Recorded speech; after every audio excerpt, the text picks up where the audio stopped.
All right, we're in the kitchen today with Wes Cole. He has some ideas on how to satisfy that sweet tooth and not sabotage your diet. Good morning. Morning.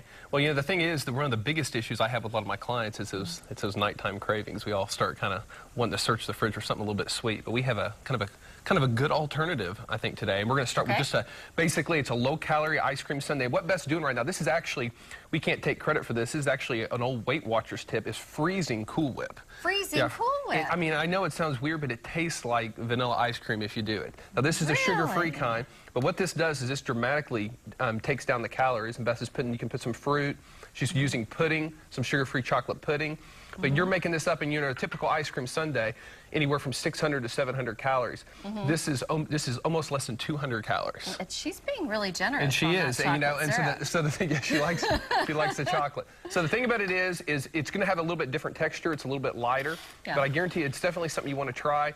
And you know, if you kind of keep an open mind, realize it's not going to taste exactly like an ice cream sundae. It'll definitely kind of take out the fires of some of those cravings. Do you like it? Do you eat this? Or you... Oh yeah, I love it, absolutely. And I like just the frozen Cool. If you don't want to try the whole thing, that's definitely something you want to try. Just, you know, put it up in the freezer, let it freeze overnight, and it's weird. It tastes like frozen ice cream. I've never heard of that. And of course, most people know about this too. It's really hard to get people to like fruit. If they're really used to kind of the real intense cravings, like the real intense sweet stuff like the ice cream sundaes and chocolate bars, I always say that if you give your body a little time to adjust, you'll get to where you like the fruit just as much, if not more, than you like a lot of the sweets. A great way to kind of get back accustomed to fruit is freezing it.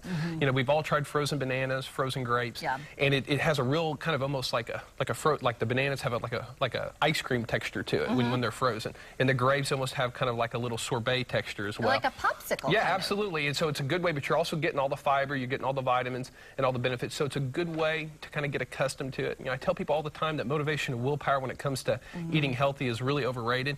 You know, it's about learning how to prefer the healthy food over the bad stuff. And like I said, your habits can work against you, but they can also work for you as well. All right. Well, let's get to some of our viewer questions. We have a question from Jill. She says, I'm not a fan of those artificial sweeteners. So is there a more natural alternative? Absolutely. This is the natural, of course, we've heard of it before. You know, several years ago, this was almost unheard of, the stevia. Yeah. It was recently FDA approved. So the thing about it is, it's one of those things where it's 100% natural. It comes from a plant.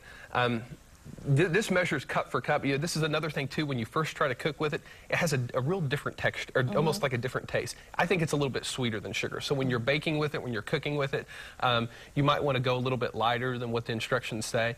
But you know, it's definitely alternative. It's not particularly one of my favorites, but a lot of people like it, and it's definitely, you know, it definitely kind of makes you feel at ease if the artificial sweeteners really bother you. I've had some soda with stevia in it, and I really like it. Absolutely, in fact, they've been using it in Diet Coke in Japan for years now. Really? So yeah, absolutely.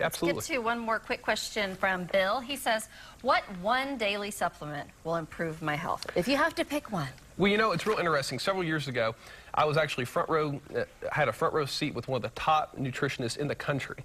And he pulled out, someone asked him this very same question. He actually pulled out a thing of floss and some toothpaste and a toothbrush.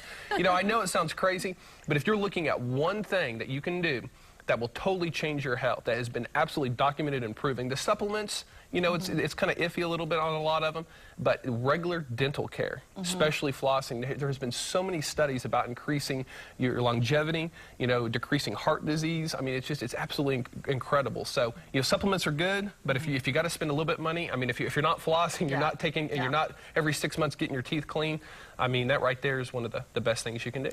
If you have a question for Wes, here is the information that you need to know. Go to our website, kjrh.com. He's over at 46th Street also, or call 918-749-0960. Thanks, Wes. Over to you, George.